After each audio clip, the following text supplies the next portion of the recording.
Hello, I'm BX Toycat and welcome back to another video. Today I'm giving you 5 tips to help you protect your base in Minecraft, because I know a lot of people like to play Minecraft in this semi-competitive way, whether it's through factions or whether it's just playing with friends and seeing who can destroy each other's bases, and I figured for the sorts of people that do like to do this, I'd give you some really useful tips to help you get the upper edge on your friends and to, really protect your base in the best way, or maybe just inspire you in some way. But either way, that's what I'm hoping to do with today's video, so please do like it if you do like it, because it helps out the channel a lot, and let us know you do like it. I want to see more stuff like this on the channel. Anyway, let's get straight into the video, shall we, with the first little tip, which has to be when it comes to your doorway. So you might have seen me, be inspired by this on a live stream because I was playing Skywars, and I realized that basically when you have cobwebs somewhere, they can't, you can't actually attack through cobwebs. Obviously, you can destroy them, but if you have a lot of cobwebs somewhere, then, someone gets stuck in them as they're trying to get into your base, but while you're in the base and you see them trying to come in, they're going very, very slowly in. They can't hit you even if you're standing right here because the cobwebs will stop them, whereas what you can do is you can use your bow and you can fire at arrows and they'll go straight through the cobweb, hitting them at full speed. Not only this, but because they'll be trapped in the cobweb, they'll be knocked back slightly in the cobweb, but not too far, and you can just literally kill them as they're trapped in there. Very, very sneaky way to take someone out. Very, very cool way to take someone out, and that's why I definitely recommend this as my first little tip. Having cobwebs and, to some extent soul sand, maybe even ice under the soul sand, to really slow people down as they're trying to get into your house is a cool way to, lock them off, because there is only one entrance into this house, because, a lot of people just have their structures where, there's a sneaky way in through the side, which even if it's not used that often, it could be your downfall if, you're watching this entrance, expecting someone to come in, and then suddenly, they actually burst in through the side, because all it is a stone house. So, basically my second tip is to use obsidian if you can, because obsidian takes a good 13 seconds to mine through, but even with a diamond pickaxe, if they have a diamond pickaxe that is, and they probably don't, and even if they do, 13 seconds, plus they're making a noise the whole time, means that you'll be able to see them. So, this is the easiest way to obsidian protect your whole house. You might notice it's not obsidian lined. Basically, it means that on the outside, it looks like they can mine through, but as soon as they break any block, they have to break at least one block of obsidian, because you can see, you can't get through a one wide gap,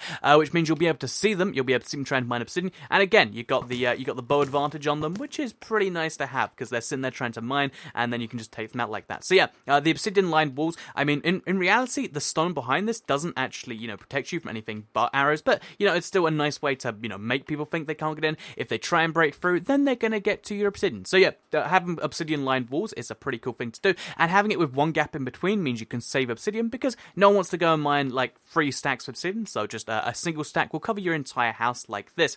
Tip number 3 has to be when it comes to, actually protecting your house from a distance. So, just sitting in your house waiting for someone to come along, probably not the most effective thing you can do. But if you're worried someone is coming to you, if you haven't mind games with each other, one really cool thing you can do is protect yourself by having kind of like an arrow tower like this, and basically when you're up here, if someone's over, let's say by that ice over there, basically you can take them out, or, as soon as they get closer, I guess, you can, you can take them out like this, and they're, them actually hitting you is this next to impossible task, because they're in the open, you can see, there's nothing for them to hide behind, they have to make their own cover, whereas you might notice, you're kind of hit, wait, let's quickly go down a little bit so you can actually see this a little bit, you can see, you have this tiny little head sticking out, and they have to get the arrow just right, and they can't even do it from that angle anyway, so yeah, they have to either try and angle it perfectly above you like this, or they have to get it through the tiny little slit. It basically means if you do this, you make a half block gap, and you make it at the top of the ladder, you can just sit here, you can spam arrows, and no one can really get to you. On either side, if you want to do it this way, you can do the same thing. But yeah, this is definitely what I recommend. Having a little arrow tower, just so you can, 1, see people, know when you're safe, know when you're not safe,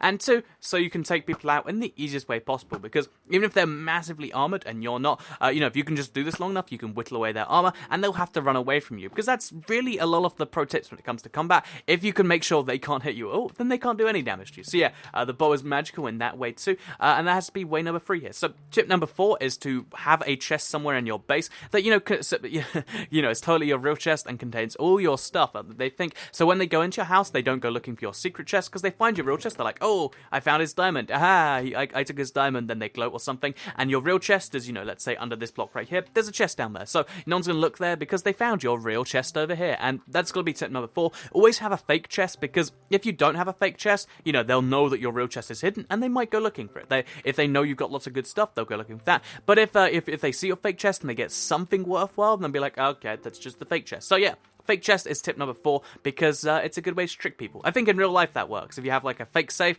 and people take, you know, like $100 out of your fake safe, they're not going to look for your real safe with, I don't know, $50,000. I don't know why you have that much money in a real safe, but pro tip for life coming in the Minecraft videos right there. So yeah, assuming, you know, that isn't the most useful thing, then tip number 5 is one I think we can all agree is cool, even if it's not the most practical thing. But it's basically, if you want to make sure that your base can never be used against you, always have a self-destruct switch. So basically, put some TNT in the ground, have a long redstone trail going off the side, so that way when you die, you know, you're somewhere a long way away from it. In my case, it's not too far away, just so I can actually get down the video. But you can make this, you know, as far as you want it to be, as long as you know they're not going to look below ground. But basically, as you can see over here, there's a little mound over here. That, you know, to most people, it's just a little mound. It's part of the environment. Obviously, it's terrible. You should make it look better if you want to do this. But if you break any of the blocks here, you'll notice there's a lever here. So the cool thing about this lever, you can probably guess what's going to happen here. But basically, it's a self-destruct switch on my house. So if someone gets there, I make sure they can't have the house because, of course, what's going to happen is that it's just going to all be destroyed.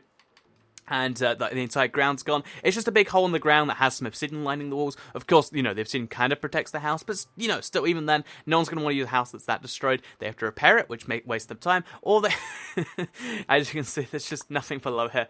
They have to repair the house if they want to, you know, actually use anything for it, and it's mostly useless at this point because anyone can get in because there's a big hole under the house. So yeah, that has to be 5 tips to help you protect your base in Minecraft. Let me know what you think about them. I know these are mostly just, you know, fun tips, but that's what Minecraft should be, a lot of fun. Let me know if you did like the video in the comments down below, or if you want to see more stuff like this. Again, that's the comments are great. You can say anything you want in them, or pretty much anything you want in them. But yeah, let me know in the comments down below if you want to see more stuff like this and stuff like that. Otherwise, like the video if you did like it, share if you really liked it, and subscribe if you're new around here. I make videos like this every single day on my channel, and if subscribed, you'll see them daily on your homepage. Thank you all for watching, and I'll see you all in the next video.